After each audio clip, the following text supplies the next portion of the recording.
Welcome. Hello. Shalom. Okay, let's get started. Today, everyone, we're going to be covering another one of the Exodus campsites. We've been doing this series since last spring and up to Pentecost. And then the last one that we did was, of course, the golden calf worship that took place at campsite 11, Mount Sinai, as Moses was receiving the covenant tablets from Yahuwah. Now, since that time, the people were instructed to stay in that place and construct the tabernacle. And the Aaronic and Levitical priests were to learn their duties. And the people had to learn how to live with the additional imposed book of the law. Then after 1 year, 1 month, and 1 week, they were instructed to leave there and journey onward toward Canaan. And I will turn the story over to Megan as to what happened at their next campsite 12. We are entering campsite number 12, Kibroth HaTavah, the folly of flesh. And they departed from the wilderness of Sinai and camped at Kibroth HaTavah, Numbers 33:16. A little background on campsite number 12. It was recorded in the books of Numbers 10 and 11, chapter 33, verses 16 to 17, plus Deuteronomy, chapter 9, verses 22. It was known as Kibroth HaTavah. The name for the 12th campsite means graves of lust, which reads in the margin of Numbers 33, verse 16. Hebrew is spelled with a K for Kibroth. Its Strong's number is H6914. The definition for it is the graves of desire, Brown Driver Briggs, or the graves of longing in the Strong's, a place in the desert. Word origin was from Keber, which means a grave, which is Numbers H6913, and Tahava, a desire, H8378. Tabaria will also be mentioned as the first name to appear for campsite 12 in Numbers chapter 11, verses 3. Its meaning is burning. Here's a definition I found from the Practical Bible Dictionary and Concordance, 4 books in 1, printed in 1924, but this was a renewal in 1952. It was a place in the wilderness of Paran where the Israelites encamped. It was so called because Yahuwah there consumed the murmurers.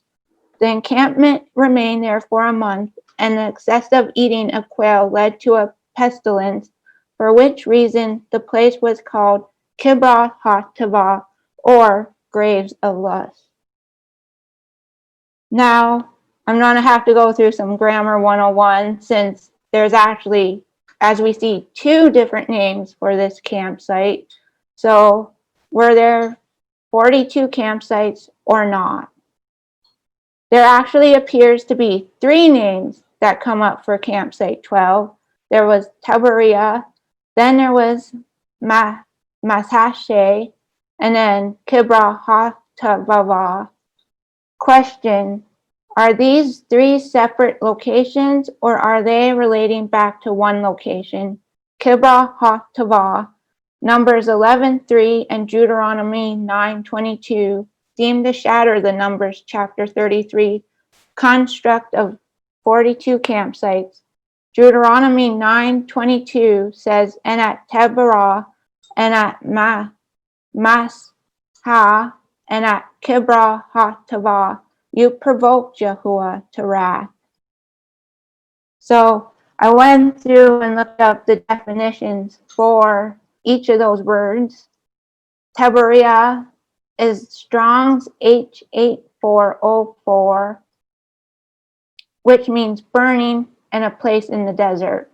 From Barah, which is H1197, 2 occurrences are found in the Bible, which are Numbers 11:3 and Deuteronomy 9:22. Numbers 11:1 says, "And when the people complained, it displeased Yahuwah, and Yahuwah heard it. And his anger was lit, and the fire of Yahuwah burned among them, and consumed them that were at the outskirts of the camp." Numbers 11:3, "And he called the name of the place Tabariah, because the fire of Yahuwah burnt among them." So, very fitting for that name. Massah is Strong's H4532, a place in the desert where Israelites rebelled. Same as Makkah from Nasasa, H5254, which means to test, try, tempt by implication, to attempt, adventure, assassay, prove, and there's only 4 occurrences found in Exodus 17:7, Deuteronomy 6:16, 9:22, and chapter 33, verses 8. Brown Driver Briggs lists it as a proper name of a location where Israel tried in the wilderness, pointing back to Exodus 17:7, and then we also find it in the verses in Deuteronomy. Then we also find it also in the Psalms of 95, verse 8, and then where Levi was tested in Deuteronomy chapter 33, verse 8. And then Tahava, which means a desire, and the Strong's is H8378 from Ava, Strong's H183. It means a longing, by implication, a delight, satisfaction, or a charm. Dainty, desire, desires, exceedingly, greedily, lusting, pleasant, delight, favor, exceedingly, intensely, what is desirable, of physical appetite, longing for dainty food, particularly of longing for dainties of Egypt. Covetousness, and then it's also listed as a proper name given to a place where it occurred, which is Numbers 11:34, 35, and then again in 33, 16-17, and then in Deuteronomy chapter 9, verses 22. So we see that will show up very fiddling for what happened at campsite 12. The conclusion, since Numbers chapter 23 is the only chapter in the Bible to provide a complete listing of the campsites, this chapter must be the main list used in determining the camp order and number of the spiritually significant encampments. Tabariah is not listed in the full list of campsites in Numbers chapter 33, yet Kibroth HaTavah is listed. There is ample evidence to show that Taberah and Kibroth HaTavah were one and the same place. Tabariah is very fitting for what came about at campsite number 12. And as the Bible records, while Israel was encamped here, they experienced Taberah, burning, and Massah, test/try. These terms are not separate names. They flesh out the story by adding details of why Yahuwah was provoked at this encampment. Thus, we come to campsite 12 is named Kibroth HaTavah, using Numbers 33 as a guideline. So first off, we're starting at chapter 10 of Numbers. It actually gives instructions to make 2 trumpets and instructions on using. We find this in Numbers 10, verses 1-10. They were used to sound an alarm, assemble, feast times, new months, when the tribes were to move, camps, or when entering into battle/war. Thus, I name these next few slides songs of warfare. We also see Moses' blessings and songs in Numbers 10, verses 35-36. From Sinai in the wilderness of Sin, the moon god, the nomad nation moved into the wilderness of Paran, meaning ornamental or embellished or pleasure ground. Moses' response to the fear and danger of the journey was a song of praise, which he would say before the ark moved forward, and then when it rested, camps moving onwards, and when they were coming to a rest. Numbers 10:35, and it came to be when the ark set forward, which we will note is morning, that Moses said, Rise up, O Yahuwah, and let your enemies be scattered, and let them that hate you flee before you. And when the ark rested in the night, or when they ever rested at the campsites in between the journey to campsite 12, he would say, Return, O Yahuwah, to the many thousands of Israel. This was also of interest because it's also a cry out to us even nowadays that return to the many thousands and restoring the lost tribes of Israel that are scattered abroad. I also found in Lamentations chapter 5:21 also is almost a reference to that verse in Numbers. Restore us to you, O Yahuwah, that we may be restored. Renew our days as of old. Here is a secret weapon, enabling safe travel through the enemy's enchanted and superstitious land. Faith and thanksgiving expressed in song. The intercession of Moses for the people never ended, and it is the secret of contending with the enemy's attacks against our families and others within our circle of influence. Isaiah 49:25. Clearly, as Moses passed through the camps of Israel singing praises to Yahuwah, he demonstrated his awareness that songs of praise invite Yahuwah's presence, keeping the tempting demons at bay. Had all of Israel wielded this weapon along with Moses, the story of the campsite would have been victorious, for the people could never fall into temptation to complain while rendering heavenly praise. And we also see Moses carry on with using songs with Moses' songs in the book of Deuteronomy.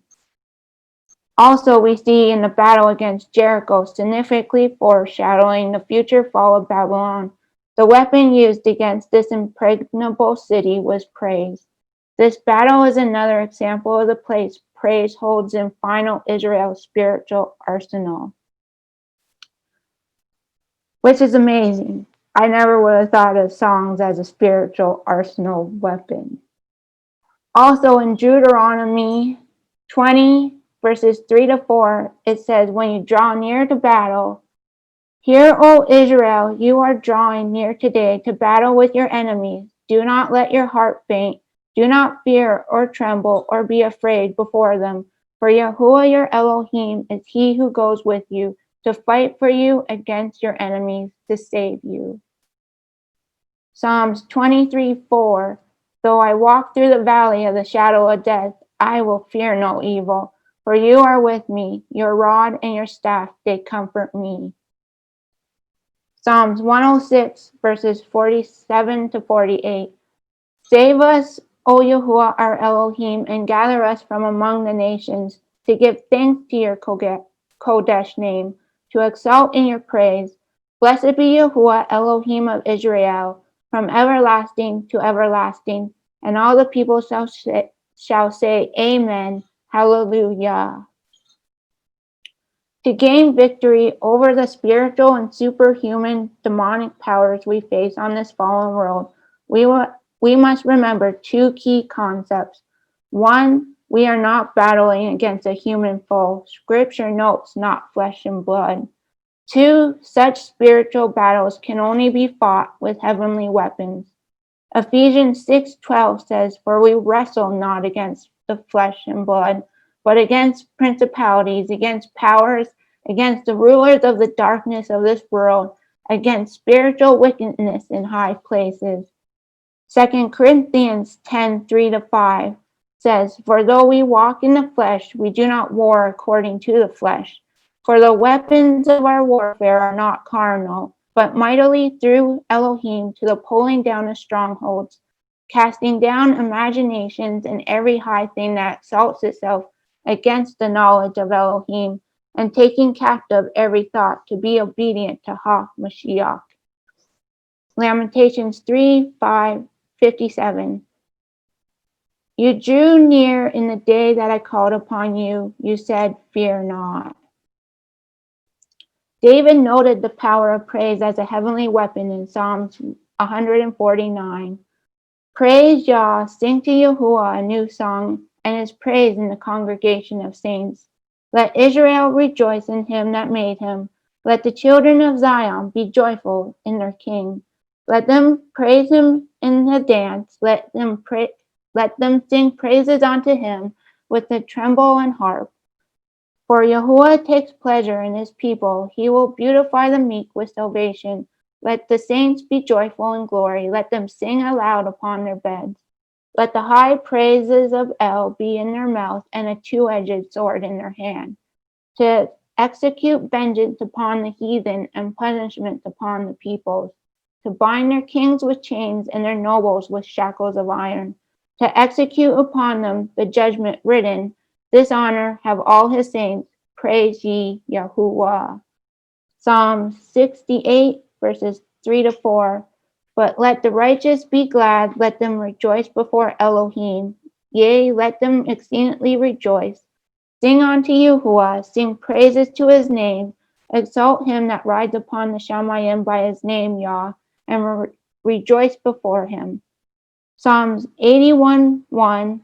Sing aloud unto Yahuwah our strength. Make a joyful noise unto the Elohim of Jacob. Psalms 57. Be merciful unto me, O Elohim, be merciful unto me, for my soul trusted in you, yea. In the shadow of your wings will I make my refuge until these calamities have passed. I will cry unto Elohim Most High, unto El that performs all things for me. He shall send from the Shamayim and save me from the reproach of him that would swallow me up. Selah. Elohim shall send forth his mercy and his truth. My being is among the lions, and I lie even among them that are set on fire. Even the sons of men, whose teeth are spears and arrows, and their tongue a sharp sword. Be exalted, O Elohim, above the Shamayim, and let your glory be above all the earth. They have prepared a net for my steps. My being is bowed down. They have dug a pit before me, into the midst whereof they are fallen themselves. Selah. My heart is fixed, O Elohim, my heart is fixed. I will sing and give praise. Awake, my glory, awake, pastory and harp. I myself will awake early. I will praise you, O Yahuwah, among the peoples. I will sing unto you among the nations. For your mercy is great unto the Shamayim, and your truth unto the clouds. Be exalted, O Elohim, above the Shamayim. Let your glory be above all the earth. And then, since I really actually continue to love doing these slides, I put some of my personal faves. Of course, Psalms 91, which seems to be everyone's faves these days in current times. Psalms 119, Psalms 56, with the verse sticking out. In Elohim I have trusted, I do not fear, what could man do to me? 2 Samuel 22, verses 1-7, and then 35-37. I will call on Yahuwah, who is worthy to be praised. So shall I be saved from my enemies. And then I was called actually to the book of Lamentations with the start of the feast, and have been reading through Lamentations each and every day so far. So I put Lamentations because we also sometimes have to require to be lamenting and mourning instead of being joyful and glad in our battles with spiritual warfare. And also the book of Habakkuk. And then, this is the day Yahuwah has made. Rejoice and be glad in it, no matter what comes about of that day. So we now See, the journey begins. The cloud lifted off the tabernacle in the wilderness of Sinai, the wilderness of Sin, moon God, and rested in the wilderness of Paran. Numbers 10, verses 12. When the 20th day of the second month of the second year, since being in the wilderness from the exodus out of Egypt, we see that in Numbers 10, verses 11. This will be the first time the tribes will be journeying in formation, divisions/armies, according to Yahuwah, and in what would remain their tribal order for the rest of their travels through the wilderness. And we see this in Numbers 10, verses 14 to 28. They departed from the Mount of Yahuwah, where they leave Mount Sinai. 3 days' journey it took, and the Ark of the Covenant of Yahuwah went before them in the 3 days' journey to search out a resting place for them. We find this in Numbers 10, verses 33. We come across campsite 12 after 3 days of a journey. We know this as campsite 12, Taberah. In Numbers 11:1, we start off. And when the people complained, it displeased Yahuwah, and Yahuwah heard it, and his anger was kindled, and the fire of Yahuwah burnt among them, and consumed them that were at the outskirts of the camp. And the people cried unto Moses, and when Moses prayed unto Yahuwah, the fire was quenched. And he called the name of the place Taberah, because the fire of Yahuwah burnt among them. And the mixed multitude that was among them lusted greatly. And the children of Israel also wept again and said, Who shall give us meat to eat? We remember the fish of which we did eat in Egypt freely, the cucumbers and the melons, and the leeks and the onions and the garlic. But now our soul is dried away. There is nothing at all besides this manna before our eyes. So, once again, Israel is complaining over manna and wishing for what was back in Egypt. And that complaining also took out part of the camp. 11:10 says, Moses heard the people weep throughout their families, every man in the door of his tent, and the anger of Yahuwah was kindled greatly. Moses was also displeased. So we also see Yahuwah's emotions showing in the elements of fire. Once again, we see a pattern emerge in the wilderness. The Israelites complaining/murmuring again. Yahuwah's anger flares up with them again. Moses intercedes for the people again. And then Yahuwah teaches them a lesson. The next slides I call are manna, quail, and flesh pots. Oh my. So, since they were complaining about the manna, I had to research what really is manna. So, manna, what is it? What is its spiritual impact? And had rained down manna upon them to eat, and had given them of the grain. Corn or bread could be also listed in some Bible versions of heaven. Psalm 78, verse 24. And the house of Israel called the name of it manna. Exodus 16:31. Manna, what is it exactly? Commonly known as the miraculous, mysterious, edible substance that fell from heaven during the 40-year period the Israelites were in the wilderness, a food source. And when the children of Israel saw it, they said to one another, It is manna, for they did not know what it was. And Moses said unto them, This is the bread which Yahuwah has given you to eat. Exodus 16:15. Manna comes from the Strongs of H4478 and is made up of two words, ma and na. Ma means what, na means is this. So literally, it forms the sentence, what is this? It is also known in the Bible as the bread of heaven, corn of heaven, angel's food, and spiritual meat. Though he had commanded the clouds from above and opened the doors of the Shamayim and had rained down manna upon them to eat and had given them of the grain of the Shamayim, men did eat heavenly angels' food. He sent them food to their satisfaction. Psalm 78, 23-25. So, appearance. As we can see, I have photos of coriander seeds, millet seeds, which are actually listed as a grain in the Bible. And then I started also really think about injera being similar maybe to how the manna looked, because we also do see a rich history of Ethiopia in the Bible. And at a later campsite, we'll find out Aaron's wife, who was a Cushite, would later be known as Ethiopia. So appearance was white like coriander seeds. We find this in Exodus 16:31, Numbers 11:7, and the color of bdellium, or kind of like a pale yellow like gum resin, which is in Numbers 11:7.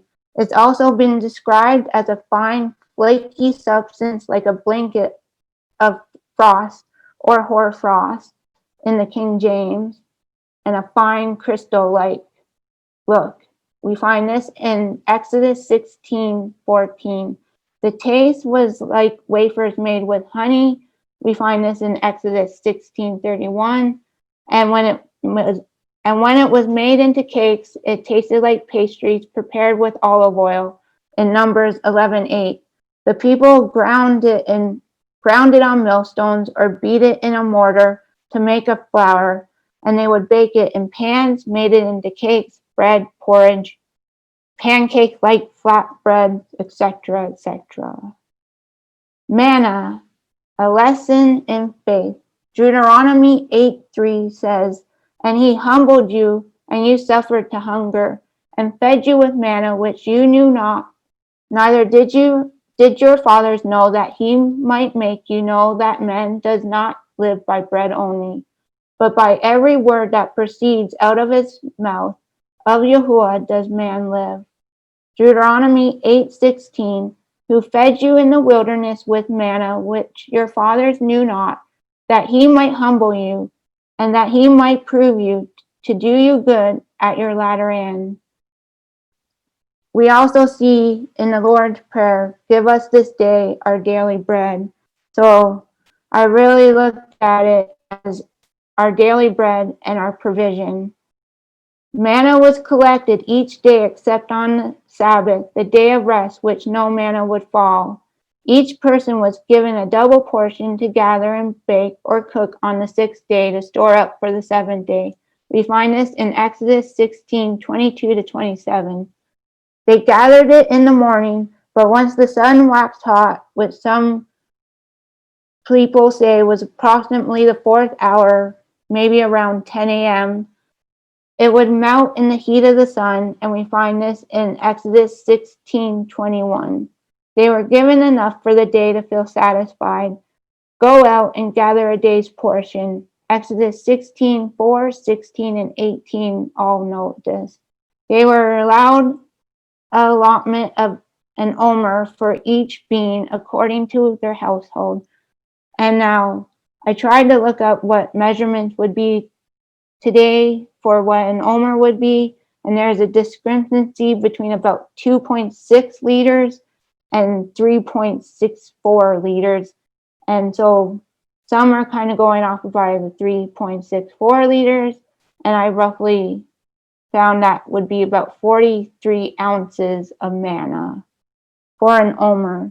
And then omer in the Strong's means a sheaf, which is H6016, and definition I kind of found off of this one website on HebrewVersity.com of counting of the omer, a biblical dry measurement that was used to describe the daily food amount for a person by comparing it to an amount of a sheaf of grain, and that is the origin of its name in Hebrew. And the children of Israel did so, and gathered some more, some less. And when they did measure it with an omer, he that gathered much had nothing over, and he that gathered little had no lack. They gathered every man according to his need. Exodus 16:17-18. Here we find they couldn't stockpile or save leftovers until the next day, except for on the Sabbath. Otherwise, the manna would become wormy, rotted, stink, inedible the next morning. We find this in Exodus 16:20. This is also a picture of what's to come when we won't have access to the storehouses and living off of Yah's daily provision, our manna. Foretelling of what was to come, the manna tasted like honey, Exodus 16:31. Suggesting that the manna was a foretaste of the promised land, a land flowing with milk and honey, Exodus 3:8. The day after the Passover, that very day, they ate some of the produce of the land, unleavened bread and roasted grain. The manna stopped the day after they ate this food from the land, and there was no longer any manna for the Israelites, but that year they ate the produce of Canaan. Joshua 5:11-12. And the children of Israel ate manna 40 years until they came to an inhabited land. They ate manna until they came to the border of the land of Canaan. Exodus 16:35. This is where we see the manna cease. Could it also be pointing to Yahusha and the new promised land and the new earth, the land flowing with milk and honey that's to come? To him who overcomes will I give of the hidden manna. Revelations 2:17. We also see in Exodus near the end of chapter 16 where Aaron was told to put away an omer of manna for the generations to come. Could this also be spiritual nourishment in the wilderness? Also, manna points to Yahusha. We don't find much of manna in the New Testament except for John seems to be the place where it's mentioned along with John's writings in Revelations, which were verse 2:17. Here we find in John 6:30-35, they said therefore to him, What sign will you show us, that we may see and believe you? What act do you perform? Our fathers did eat manna in the desert, as it is written, he gave them bread from heaven to eat. Then Yahusha said to them, Verily, verily, I say unto you, Moses gave you not the bread, manna, from heaven, but my Father gives you the true bread from heaven. For the bread of Elohim is he which comes down from heaven and gives life unto the world. Then they said to him, Lord, evermore give us this bread. And Yahusha said to them, I am the bread of life. He that comes to me shall never hunger, and he that believes on me shall never thirst. The John 6:41. The Jews then murmured at him, and because he said, I am the bread which came down from heaven. John 6:47-51. Verily, verily, I say unto you, he that believes on me has everlasting life. I am that bread of life. Your fathers did eat manna in the wilderness and are dead. This is the bread which comes down from heaven, that a man may eat thereof and not die. I am the living bread which came down from heaven. If any man eat of this bread, he shall live forever. And the bread that I will give is my flesh, which I will give for the life of the world. So, also in my research, I found some interesting little facts. So I will call this Talmud Manna Humor Break. This comes from an article I found looking up for what was the manna.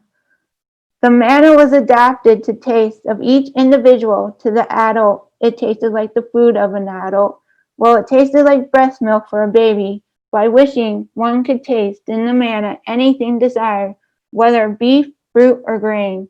This seems kind of counterintuitive to what we just found out of them with complaining about food left back in Egypt and complaining more and more again about the manna they had for 40 years in the wilderness. Along with being a heavenly food, the manna contained nutritious matter only and was fully absorbed by the body, so after consuming it, the Israelites didn't need to expel any waste products for 40 years in the wilderness. Now that is kind of a little hard to believe. According to tradition, together with the manna, all sorts of precious gems and pearls would fall. Additionally, it gave off a fragrant odor, and during the 40 years that the Israelites wandered in the wilderness, it served as a perfume for the women. None of this is recorded in scripture, along with some other facts that the higher up people, it would fall right in front of their campsite. If you're a common folk or peasant, you would have to wander a bit to gather the manna. And well, if you're the lowest of the lowest, you had to wander pretty far to go collect your manna. Now we get into some of the deeper aspects of what happened at Campsite 12. Why were they complaining? Give us meat that we may eat. Moses to Yahuwah, where should I find meat to give to this entire people? For they weep unto me, saying, Give us meat that we may eat. Set yourselves apart, for tomorrow you shall eat meat, for you have wept in the ears of Yahuwah, saying, Who shall give us meat to eat? For it was well with us in Egypt. Therefore Yahuwah will give you meat, and you shall eat. You shall not eat 1 day, nor 2 days, nor 5 days, neither 10 days, nor 20 days, but even a whole month, until it comes out of your nostrils, and it becomes loathsome to you, because you have despised Yahuwah, who is among you, and have wept before him, saying, Why did we come out of Egypt? This, to me, would seem like a keto carnivore dieter's dream with all this meat.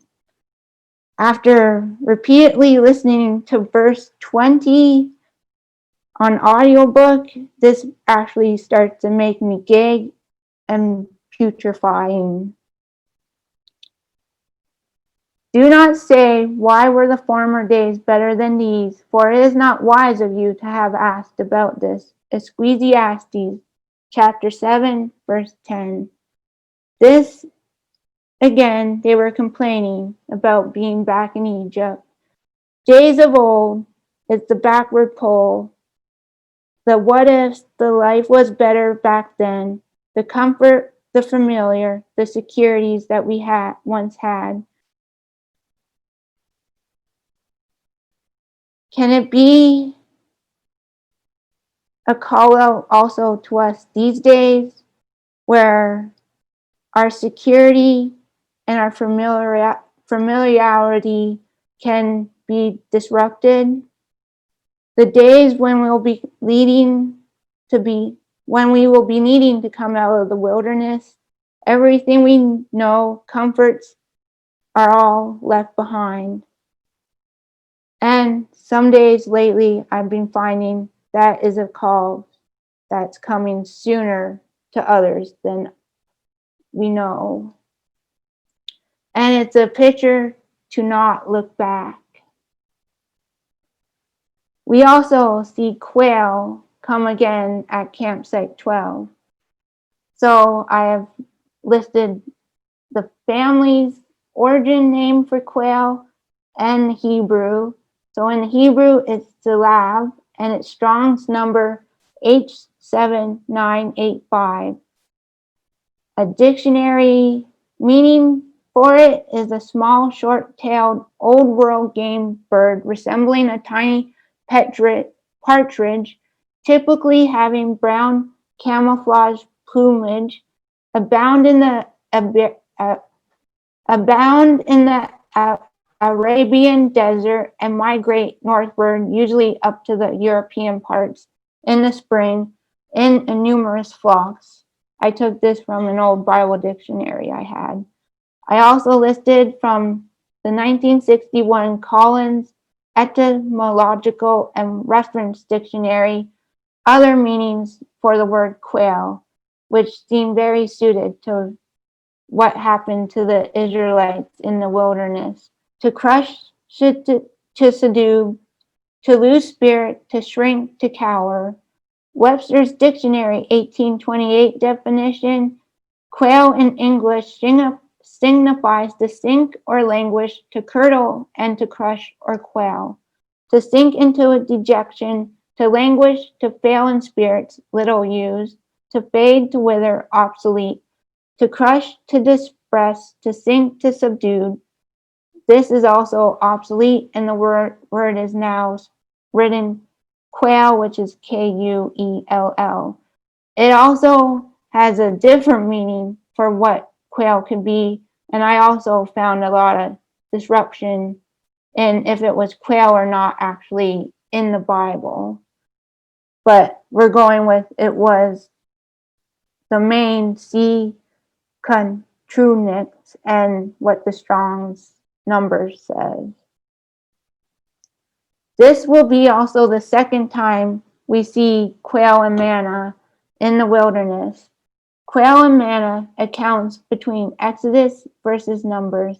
Exodus 16:11 verses 11 to 14 say, And Yahuwah spoke to Moses, saying, I have heard the murmurings of the children of Israel. Speak to them, saying, At evening you shall eat meat, and in the morning you shall be filled with bread, manna.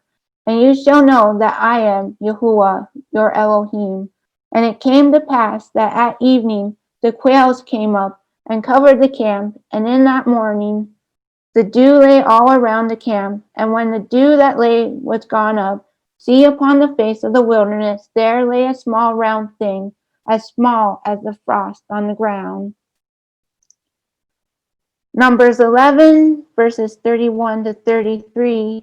And there went out a wind from Yahuwah, and brought quails from the sea, and let them fall by the camp about a day's journey on this side, and about a day's journey on the other side, all around the camp, about 2 cubits high upon the surface of the earth.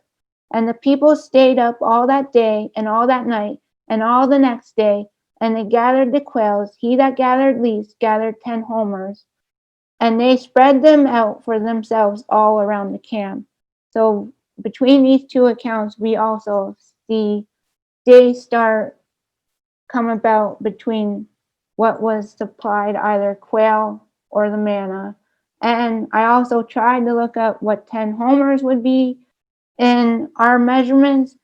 Let's just know it was a lot of meat. And this was only recording who gathered the least amount of quail. So I roughly found 10 homers would be somewhere around 580 gallons, or that would be about 18 to 19 drum barrel size containers. And it would feed probably over 2 million flesh eaters for days on end.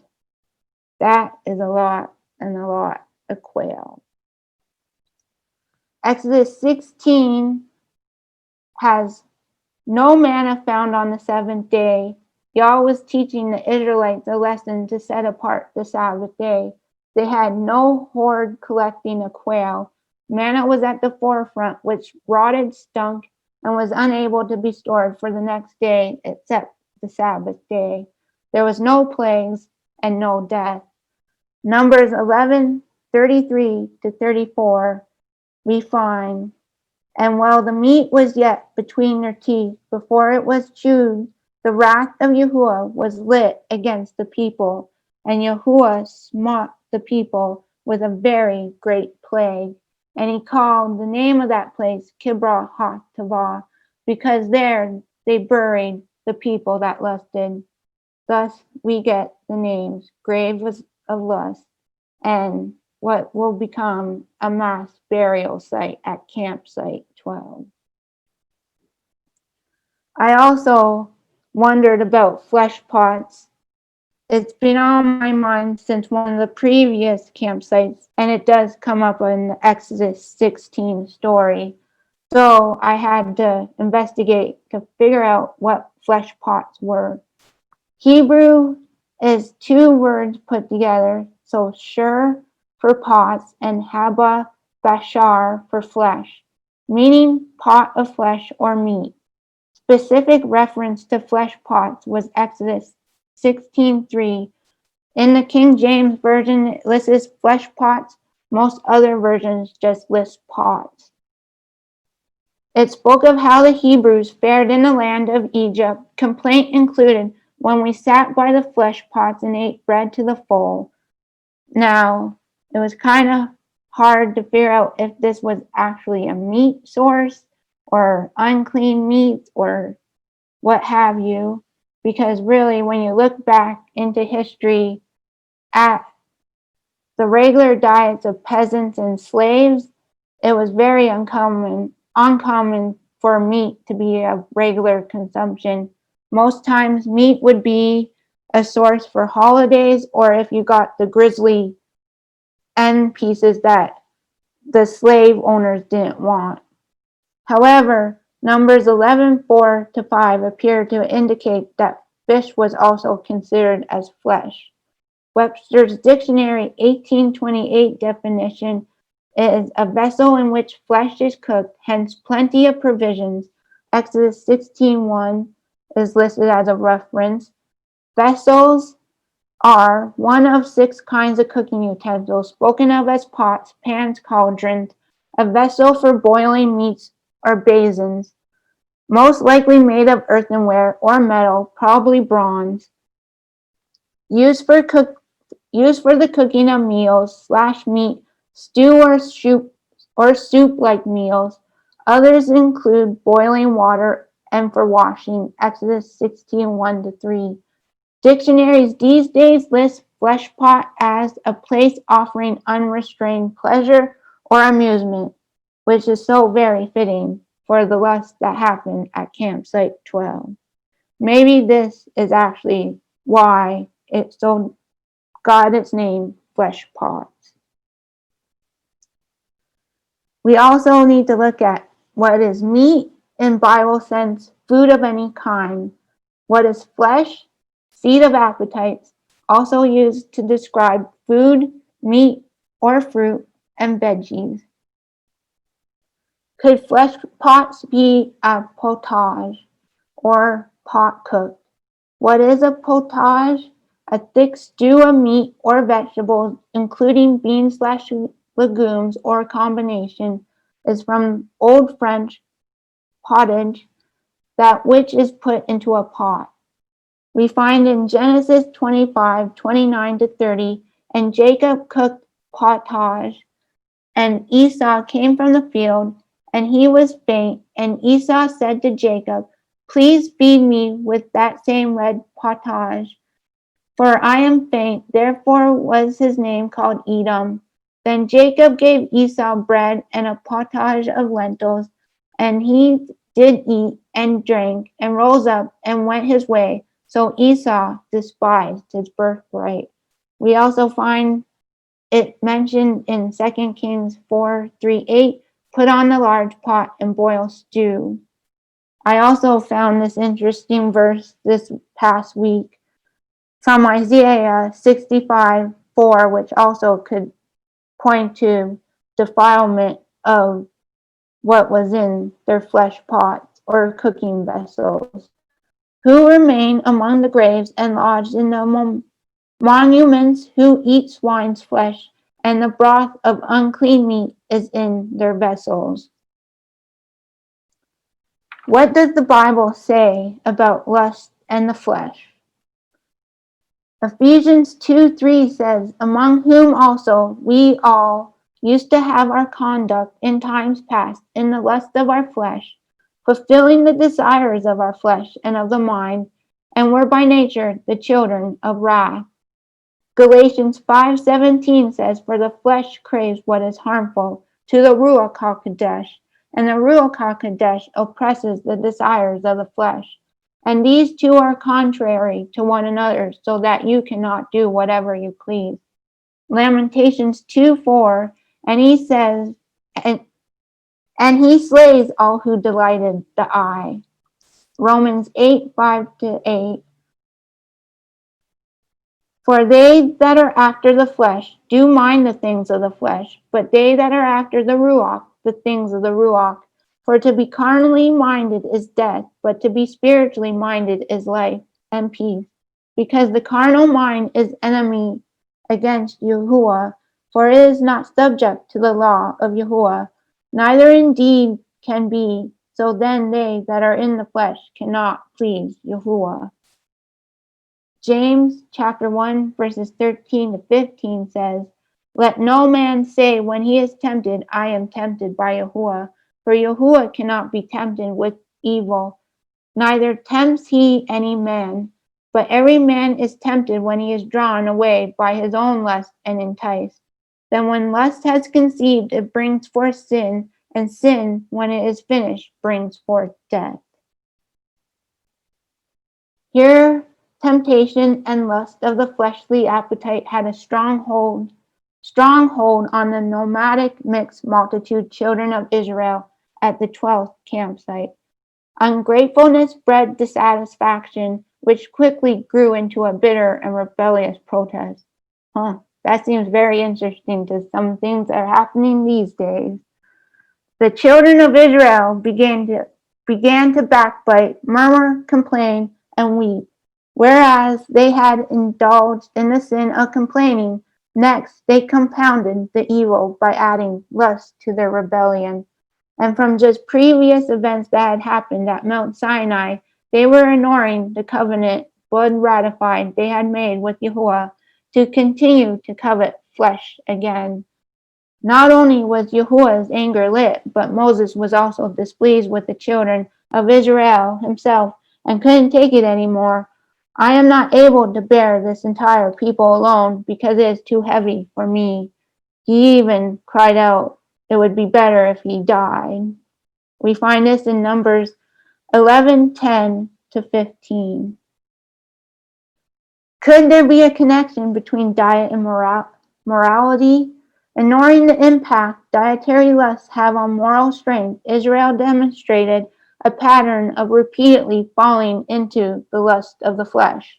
Like a vicious cycle, this folly of flesh weakened them still further, destroying Israel's resistance in all other areas of temptations.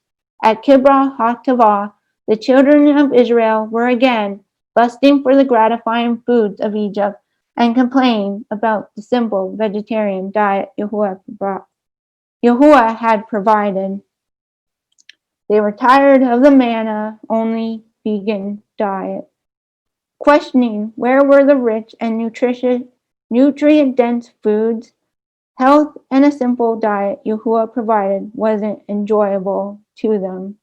They weren't thankful for their blessings that they at least had the manna, and were lusting for the foods they didn't have or the comforts that were back in Egypt. They wanted more. By engaging in depriving dietary habits, we become corrupted. This is why failing to place health and purity above gratification is called the folly of the flesh. This was one of the major quotes that stuck out at me in the book that was written on all the different campsites. So I had to also look at foods and the worldly soul, because this is what they were lusting for at campsite 12. And as we see, it could be the first and foremost sin that, no, let me restart that one over again. It's the first thing that can lead to sin. So we see we are bombarded and surrounded 365 days in the worldly years, 24/7 by food culture. We see celebrities, chefs, cookbooks, fast food culture, Food Network, social media, diet culture, Instagram, social media, or AKA food porn. What an interesting term to describe all this bombardment of imagery of food. We are over-consuming, overindulging.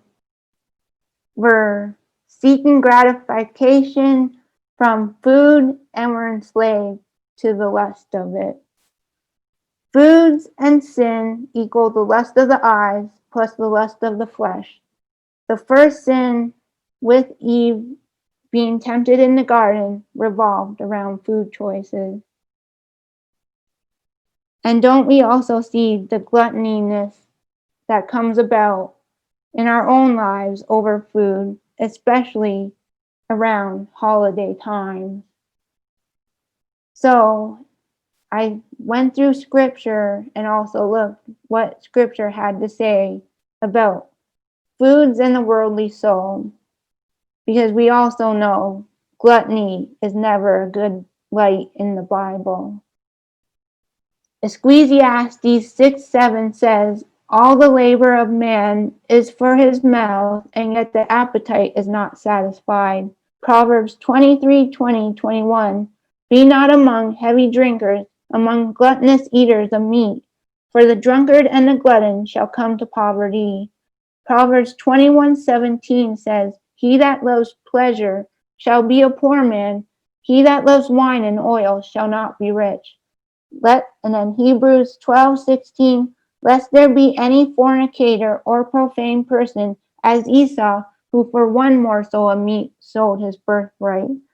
Isaiah 55:2, why do you spend money for that which is not bread, and your labor for that which does not satisfy? Listen diligently to me and eat that which is good, and let your being delight itself in fatness. Proverbs 30:15, the leech has two daughters, crying, give, give. There are three things that are never satisfied. Yes, four things that say it is not enough. Say not, it is enough. Lamentations 1:11, all her people sigh, they seek bread, they have given their treasures for food to relieve the soul. Luke 15:16, and he was longing to fill his belly with the pods that the swine did eat, and no man gave to him. Proverbs 25:16, have you found honey? Eat only as much as you need, lest you be satisfied and vomit it. Proverbs 25:27, it is not good to eat too much honey. Ecclesiastes 7:2, it is better to go to the house of mourning than to go to the house of feasting, for that is the end of all men. Ecclesiastes 5:17, all his days he also eats in darkness, and with much sorrow and sickness and wrath. Proverbs 13:25, the righteous eats to the satisfying of his being, but the stomach of the wicked is lacking. John 6:27, labor not for the food that perishes, but for that food that endures to everlasting life. When you sit to eat with a ruler, consider diligently what is before you, and put a knife to your throat if you are a man given to appetite. Do not desire his delicacies, for they are deceptive food. Proverbs 23:1-3. Better is a meal of vegetable where love is than a fatted calf with hatred. Proverbs 15:16. But Daniel proposed in his heart that he would not defile himself with a portion of the king's meat, nor with the wine which he drank. Therefore he requested of the prince of the eunuchs that he might not defile himself. Daniel 1:8. Prove your servants for 10 days, I ask you, and let them give us vegetables or pulses to eat and water to drink. Daniel 1:12. And at the end of 10 days their appearance appeared more fair and fatter in flesh than all the children which did eat the portion of the king's food. Thus Malazar took away the portion of their food and the wine that they should drink, and gave them vegetables or some versions say pulses. Daniel 1:15-16. Here we see at campsite 12, we see a relationship between gratification, lust, and gluttony of the appetite, and moral impurity as understood by Daniel. Foods are known to trigger the pleasure centers in the brain, stimulate and our emotions. We see labels such as comfort food, stress eating, binge eating, eating disorders on the rise, including our young children. All you can eat buffets is an overindulging, overconsumption, consuming culture that we are in these days. Daniel and his 3 friends valued a healthy diet and the dietary laws of unclean meat, food, and meat most likely slaughtered to other gods for the king's foods and delicacies, which were also rich, fatty foods. The Bible says that Daniel was concerned that if he ate this sensually gratifying yet physically damaging foods, that he would be defiled. Our health as a culture continues to devalue as we are in a junk food fast food culture.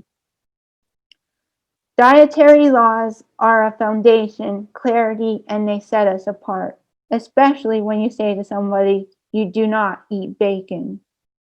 A simple, wholesome foods in pure form are healthier to our bodies, more nourishing, strengthens us, provides mental clarity, willpower, and focus. When do we hit a point when less is more? Is simple, wholesome, good, clean, fair food, as the slow food model is, better than what we are force-fed by the latest and greatest diet, celebrity chefs, medical world, Instagram, and YouTube craze? Of course, I'm not putting any dietary restrictions on anybody. Of course, we live by the unclean meats that are listed in Leviticus. But if you want to be vegetarian, vegan, or if you want to eat meat, it's all up to how your spirit and your convictions are.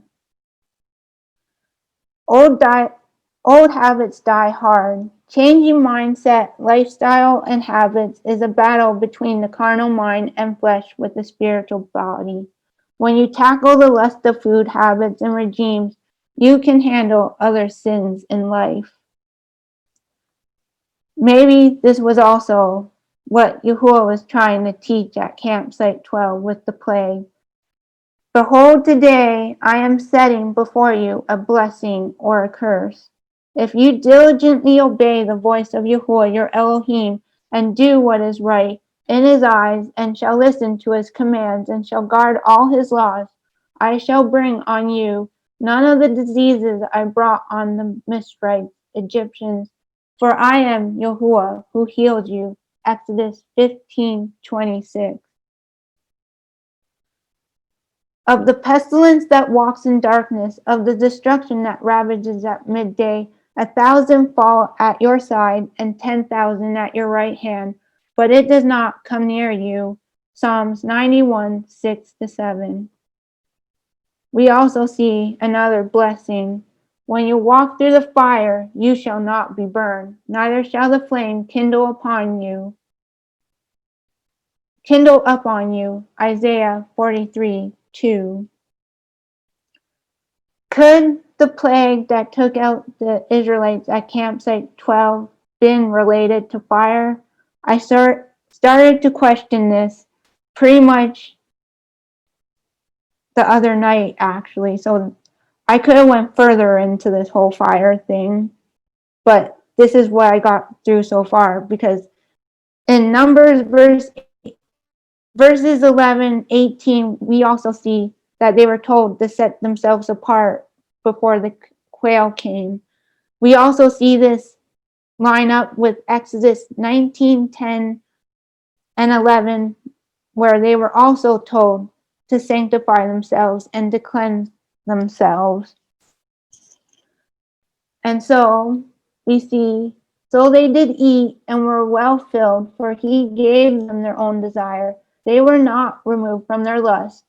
But while their meat was yet in their mouths, the wrath of Elohim came upon them, and slew the fattest of them, and smote down the chosen men of Israel. Psalm 78:29-31, which I put as a reference for the plague in Numbers 11.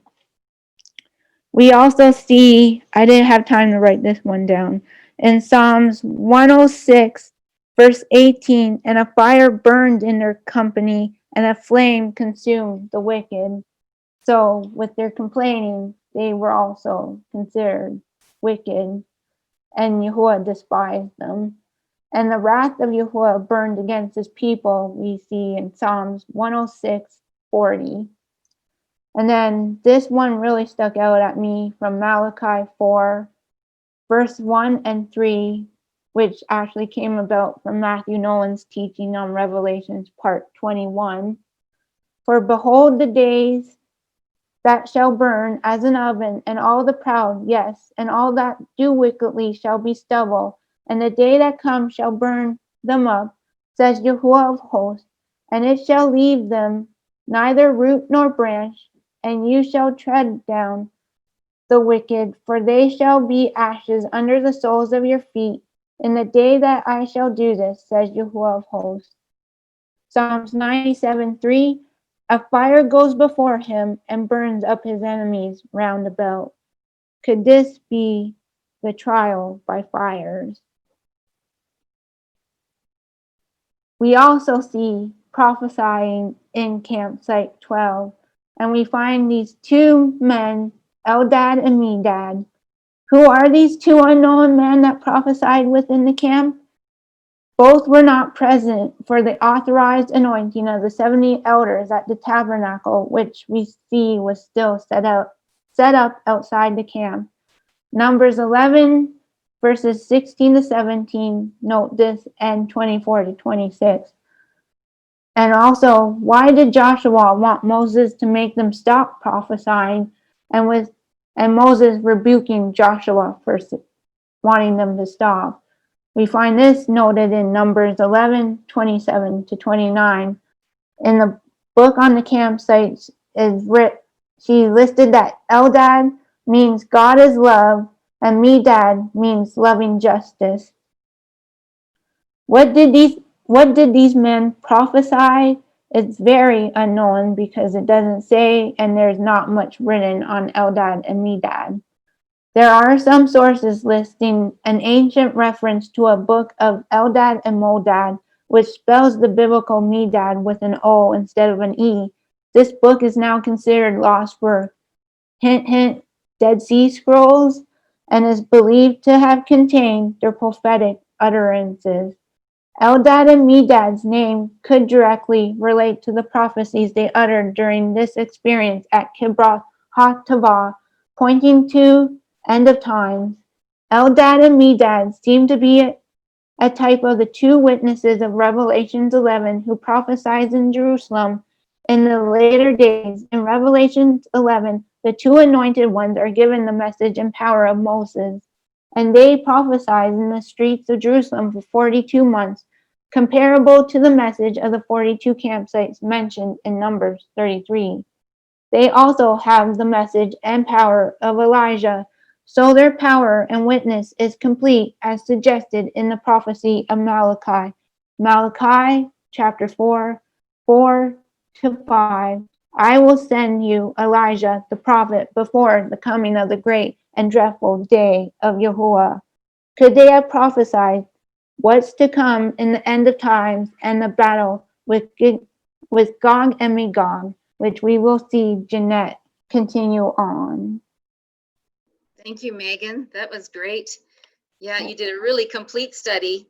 Yeah. Very good to have all those scriptures all pulled together in one place. That's awesome. I know. I love really pulling everything just from the scriptures. Yeah. Yeah. And thank you for the introduction there into Eldad and Medad. And I'm just going to pull up mine now. So it was Eldad and Medad that it seemed that there was evidence in their writings that they prophesied about Gog and Magog, and it was believed that it was meant for the very end of times. However, we know that there was a lead up to it. There was always a continuation of it from the beginning of time. And so that's what we're going to have a look at now. So the Exodus journey from Egypt to Canaan. After the Israelites left Mount Sinai, or Mount Horeb, they settled at Kibroth Hattaavah. The name of this 12th campsite means graves of lust. The story tells that it had been appropriately named.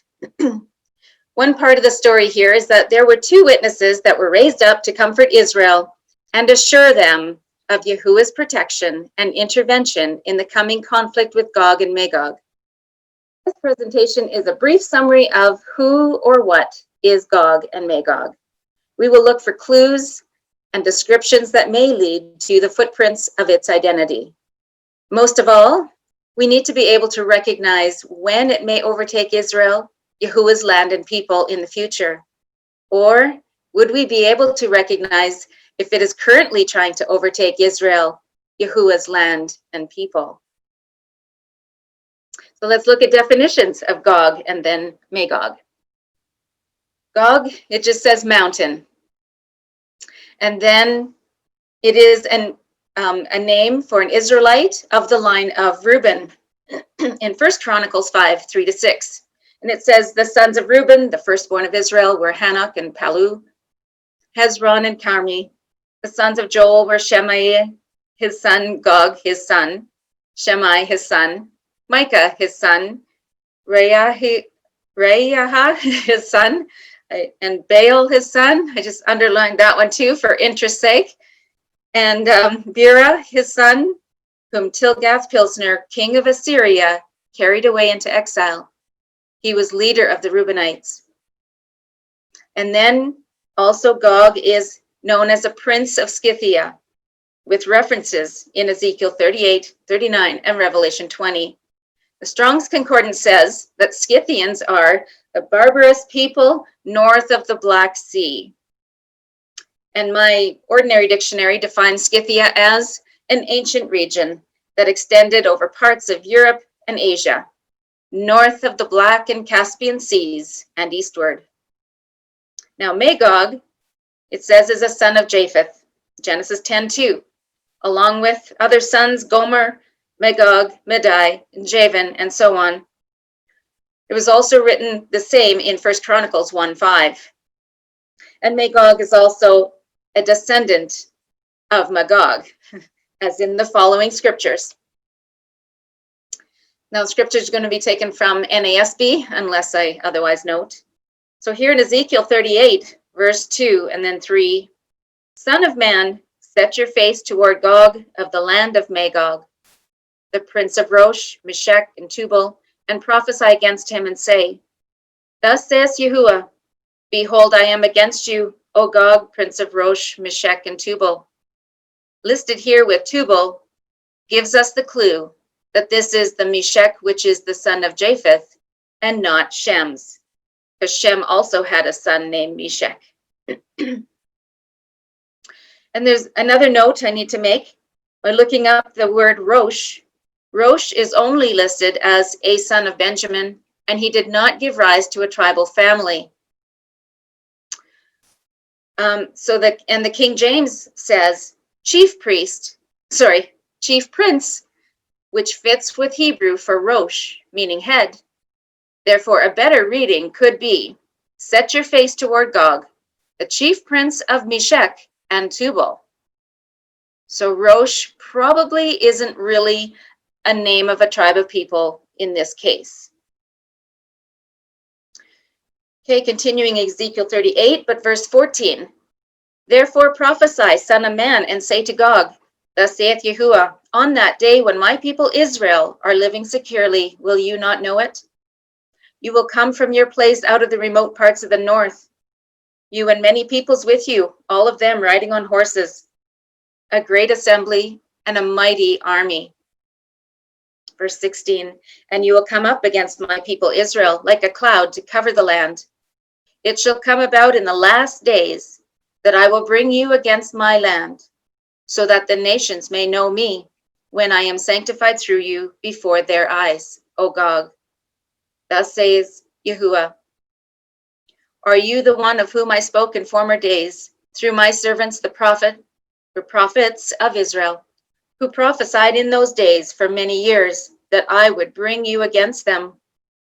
Verse 18, it will come about on that day when Gog comes against the land of Israel, declares Yahuwah, that my fury will mount up in my anger. Ezekiel 39, verses 1 and 2. And you, son of man, prophesy against Gog and say, thus says Yahuwah, behold, I am against you, O Gog, chief prince of Meshech and Tubal, and I will turn you around, drive you on, take you up from the remotest parts of the north, and bring you against the mountains of Israel. And I will turn you around, drive you on, take you up from the remotest parts of the north, and bring you against the mountains of Israel. Verse 3 to 4. I will strike your bow from your left hand and dash down your arrows from your right hand. You will fall on the mountains of Israel, you and all your troops and the peoples who are with you. I will give you as food to every kind of predatory bird and beast of the field. Verse 5. You will fall on the open field, for it is I who have spoken, declares Yahuwah. And I will send fire upon Magog and those who inhabit the coastlands in safety, and they will know that I am Elohim. Ezekiel 39, 7 to 8. My holy name I will make known in the midst of my people Israel, and I will not let my holy, or I should say Kodesh, name be profaned anymore. And the nations will know that I am Elohim, the Kodesh one in Israel. Behold, it is coming, and it shall be done, declares Yahuwah. That is the day of which I have spoken. Verse 9. And then those who inhabit the cities of Israel will go out and make fires with the weapons and burn them, both shields and bucklers, bows and arrows, war clubs and spears, and for 7 years they will make fires of them. They will not take wood from the field or gather firewood from the forests, for they will make fires with the weapons, and they will take the spoil of those who despoiled them, and seize the plunder of those who plundered them, declares Yahuwah. Verse 11. On that day I will give Gog a burial ground there in Israel, the valley of those who pass by east of the sea, and it will block off those who would pass by. So they will bury Gog there with all his horde, and they will call it the valley of Hamon-Gog. Could this be like graves of lust? Now let's look at scripture references in Revelation 20, specifically verse 8, but we're going to read more for context. So verse 7, when the 1,000 years are completed, Satan will be released from his prison and will come out to deceive the nations which are in the 4 corners of the earth, Gog and Magog, to gather them together for the war. The number of them is like the sand of the seashore. And they came up on the broad plain of the earth and surrounded the camp, and the devil who deceived them was thrown into the lake of fire and brimstone, where the beast and the false prophet are also, and they will be tormented day and night forever and ever.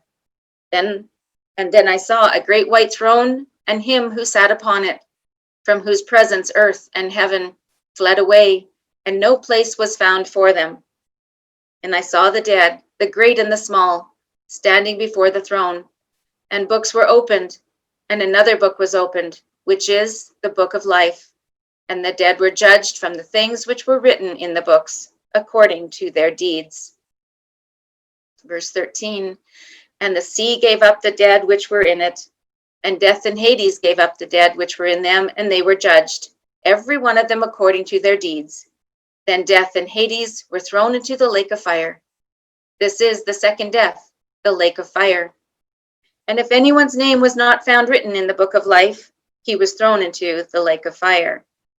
Now my note here is the irony of how things end up is that those who are the power hungry, greedy, and full of selfish lusts of all kinds will try to set snares and dig pits to trap, destroy, or kill Yahuwah's people, but they will fall into their own pits, or should we say graves of lust, and or into the lake of fire in the very end. Now let's look at the Hebrew letters for Gog and Magog. In the Strong's Concordance, their number is H1463, spelt G-O-W-G, which in Hebrew is Gimel, Vav, Gimel. Now, when I went to look this up in the Etymological Dictionary for Hebrew language, there is no such word with a Vav. So then I considered if Paleo had no vowels, then I would look at the meaning of a Gimel. On my alphabet chart, it says it means to lift up, pride, benefit, and also the number 3. Being that there is 2 Gimels, could we expect a double portion of each of those meanings, including the number doubled to equal number 6, which usually refers to the number for man? Looking down the dictionary listing of Gimel words, I noticed a full 3 pages of word meanings, such as proud, haughty, and from New Hebrew there was boastful, arrogant, and conceited. And following that, there were many words within the next 10 pages that still had many words that were of a very negative connotation. I just found that very interesting. Now the word Magog, Strong's number H4031, and spelt like you see it, M-A-G-O-W-G. And they too use a Vav. Mem, Gimel, Vav, Gimel. And this is not in the etymological dictionary either. A mem is added before the word Gog, obviously. Now, a mem has the meaning of water, massive, chaos, and the number 40 and 600. And there is a place value of 13. It's the 13th letter of the alphabet. Consider these meanings combined with the previous ones for Gog. Water, massive chaos, to lift up, pride, for benefit. Now the Barker lexicon from 1776, and there's no Vav there either, but it means to dissolve, melt very much. And then little snippets here from Parkhurst lexicon, and there's no Vav there either. And just glancing down the list, even number 1 here says to be dissolved, melted as by water. And then the next line down, where you see the little blue arrow, it actually says, or consumed as by fire, alluding to the burning of the king of Nineveh's palace together with himself and his concubines and wealth. So it goes down talking a little bit more. There's another arrow there with number 3. Again, it says to melt away, to be dispersed as a body of men. And just more on the other column, meaning to melt or dissolve very much, consume, to dissolve, dissipate, etc., etc. Okay, now let's look at what we can find in history that we can discover possibly what footprints would lead to the identity of Gog and Magog. Well, first of all, our search would take us right back to after the flood, and that would be with Nimrod. Genesis 10, 8-12 was very clear that Nimrod became a mighty one on the earth. His small city-states grew under Nimrod's influence, and their cultural traits, languages, and beliefs extended and overlapped into much of the ancient Near East. He and his wife Semiramis, with their son Tammuz, set the high standards for esteem and expectant worship of themselves as great and greater than Elohim, hence the Tower of Babel that they attempted to build in Genesis 11. The conclusion is the false worship proliferated the earth after this, with ancient Babel, the city and tower. Okay, number 2, second footprint. We take a look at the word Ashur. It's a deified form of an ancient city in Assyria. Ashur was a royal capital transformed into a city of lavish palaces and temples, gardens, and even cultural centers for learning. And this is what the latter city of Babylon was built up like by Nebuchadnezzar. Ashur city eventually controlled a larger area, which became called Assyria. Then it became the first major empire that took control over Israel. Now that was way before Babylon with Nebuchadnezzar. The ties between imperial and the divine led to the adoption of king names in ancestor worship that included the name Ashur, such as Ashur-nasirapal, Ashur-ahayadina, and Ashur-abanipal. Then there became a significant clash of cultural overtones between the northern and the southern parts of Mesopotamia. Okay, footprint number 3. And these are just things just to give us clues. Remember, there was Baal-zephon that we discovered back in the previous campsites. Baal-zephon was an ancient Assyrian god of the north, usually a tower and sanctuary built on major water routes and was looked to and worshipped. Baal-zephon literally means Lord of the North, pointing to the Ugaritic storm god Hadad, often called Baal in the Ugaritic texts and the Bible. Now, the word Ugaritic here is actually even a more previous region name that was then became Assyria or engulfed into Assyria. The name Zephon derives from Mount Zephon, or the local language, it would be Jebel el-Ekra, which is 25 miles north of Ugarit on the coastal border of our present-day Syria and Turkey.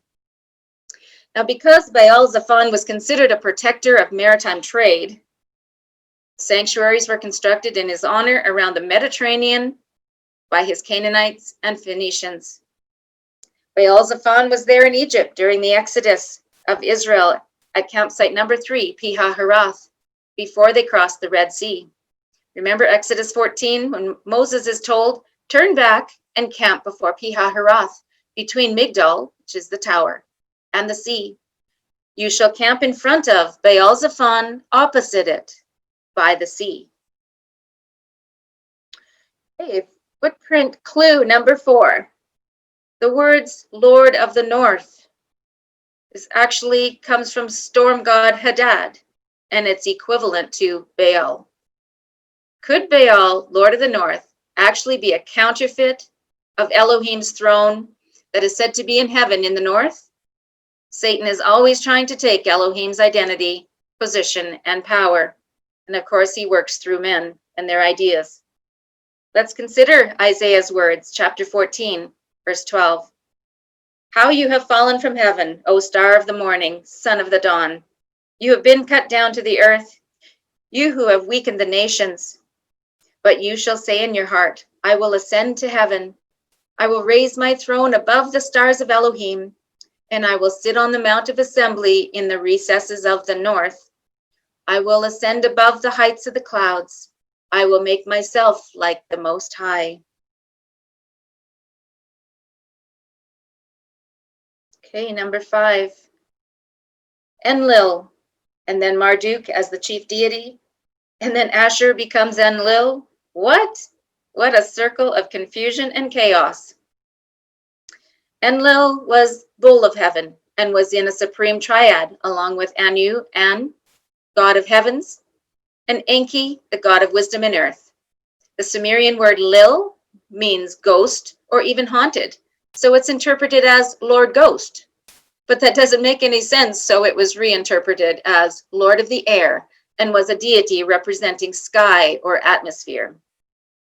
Now, later in Hammurabi's time, Marduk replaced Enlil as the chief deity, and then Ashur took the position of Enlil and his mythical lineage as Bull of Heaven, in the north, of course, until the Neo-Assyrian Empire.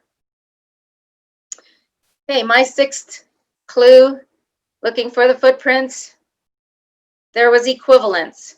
Equivalent gods in Greek, Roman, and Egyptian gods. Baal, Lord of the North, from Hadad, or Bull of the North, and Ashur, previous Enlil, became an equivalent, or at the same level as the later Greek god Zeus, the Roman god Jupiter, and the Egyptian god Amun. Of course, these are all mythical, philosophical concepts that man has imagined and used them to manipulate mankind to fall away from belief in Elohim's word.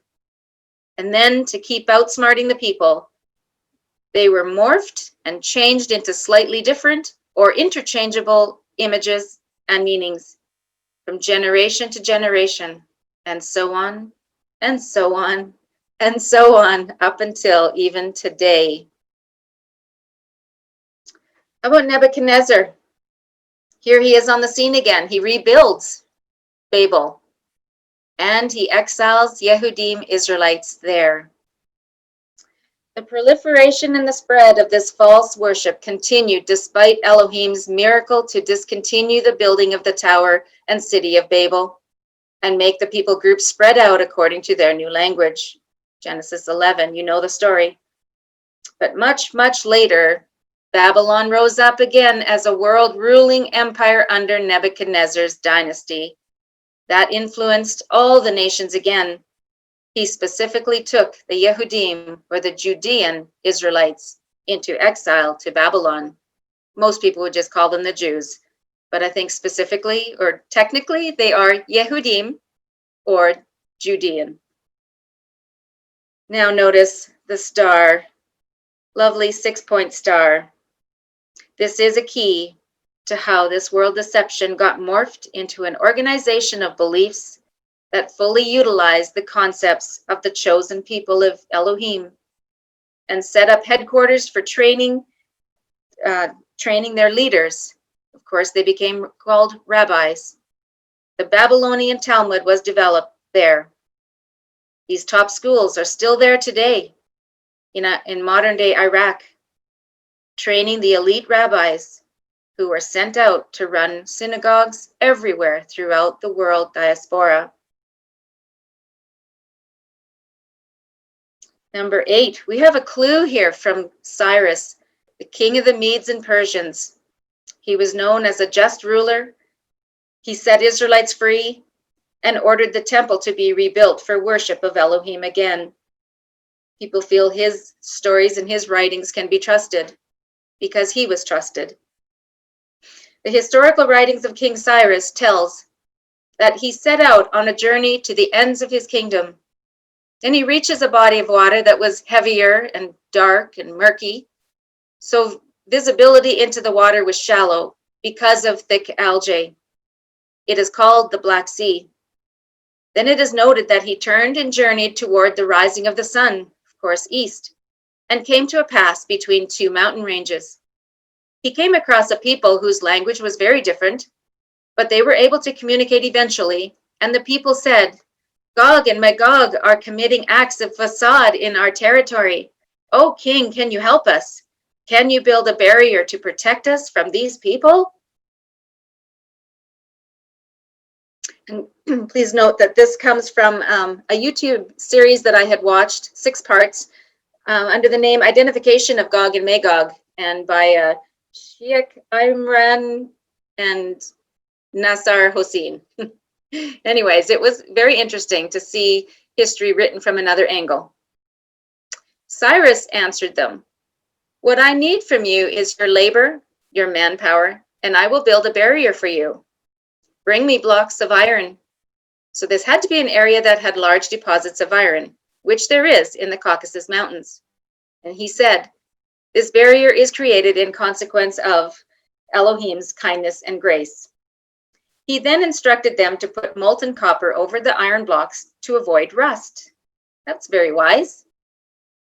Gog and Magog could not scale nor penetrate it, so they were trapped behind, should we say to the north, of the barrier. Cyrus then said, "Until the time when my war is won," meaning against Gog, "they will not return until Gog and Magog are released. When Israel will be brought back, Elohim is going to bring down this barrier and it become dust." Now, it is noted in this series that the author is saying that it's been opened up for at least 100 years now.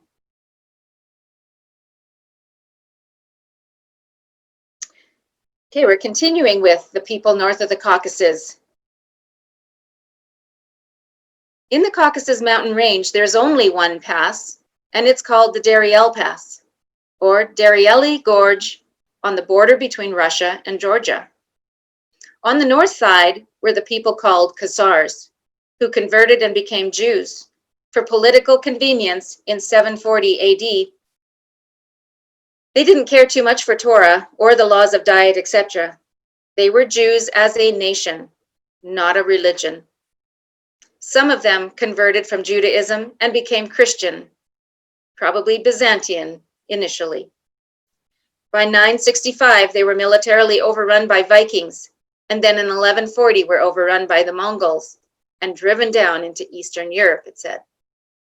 There they increased, outnumbering Semitic Jews by 9, even 10 to 1. And these are the people, Khazars, that control power in the world. It is the Zionist movement, an Anglo-American alliance, Jewish-Christian alliance, which is now a Zionist alliance. It is Gog and Magog. They are the ones who are bringing Jews back to the Holy Land to reclaim it as their own. And when they are released, they will go in every direction and then take over and control the whole world. Now here's an ancient map. It's known as the cloverleaf map. The circle in the middle, you probably can't read it there, but it says Jerusalem on it. So that is Israel, center of the world. Notice the ship? It's heading towards America.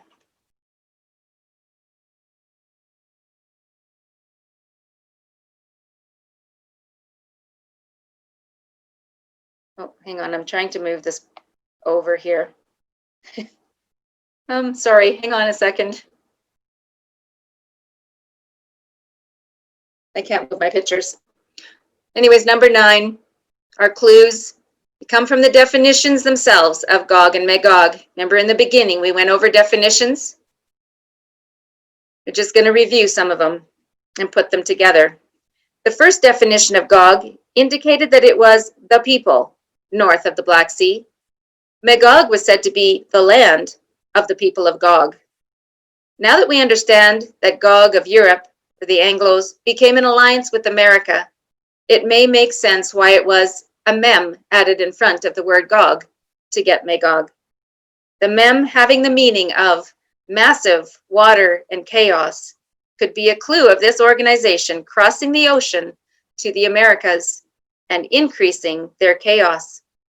And then add the meanings of Gog to lift up, elevate with pride for their own elite's benefit. Mem has numerical value of 40, 600, a place value of 13, and while Gog had a value of number 6. My 10th clue for us is in our own world today. Can we recognize that Anglo-American alliance today that has turned into the Zionist alliance? I know this is a huge topic. It involves a lot of sort of understanding the outflow of history, what's all happened in Europe and Russia, and communism created over there is all the same game plan that they have been rolling out for a long time, and it's gonna really explode here in America as well. But also, America is their footstool. America is their footman. And we should be sounding a loud trumpet about this as well. We need to understand how Scripture fits our world today. Previously on Covenant Calendar Club, April presented Who Are the Wicked? It explained more of the outflow of history of this Zionist movement as it got established all over Europe and then to America. And look for her next part coming up soon that explains how they control all the world finances from America. I have also been working on a research paper I've called What in the World is Going On?, where I have been recording similar history in a story flow. And it reveals the other side of the story of how the American Thanksgiving tradition began. I hope to present it one day also. It is imperative that we are not deceived and worship the image of the beast. Revelation 14:11. And the smoke of their torment goes up forever and ever, and they have no rest day or night, who worship the beast and his image, and whoever receives the mark of his name. But Yah, Daniel said in chapter 7, then the sovereignty, the dominion, and the greatness of the kingdoms under the whole heaven will be given to the people of the saints of the highest one. His kingdom will be an everlasting kingdom, and all the dominions will serve and obey him. And I know there could be many, many other scriptures we could pull together to have that encouragement that we know that Yahuwah's plan wins in the end. But I just put this one just to remind ourselves and to end this with encouragement that Yahuwah's plan wins. And we just want to make sure that we're on his side. And this is the end. May the Ruach bless you on this day. I look forward to it. I do.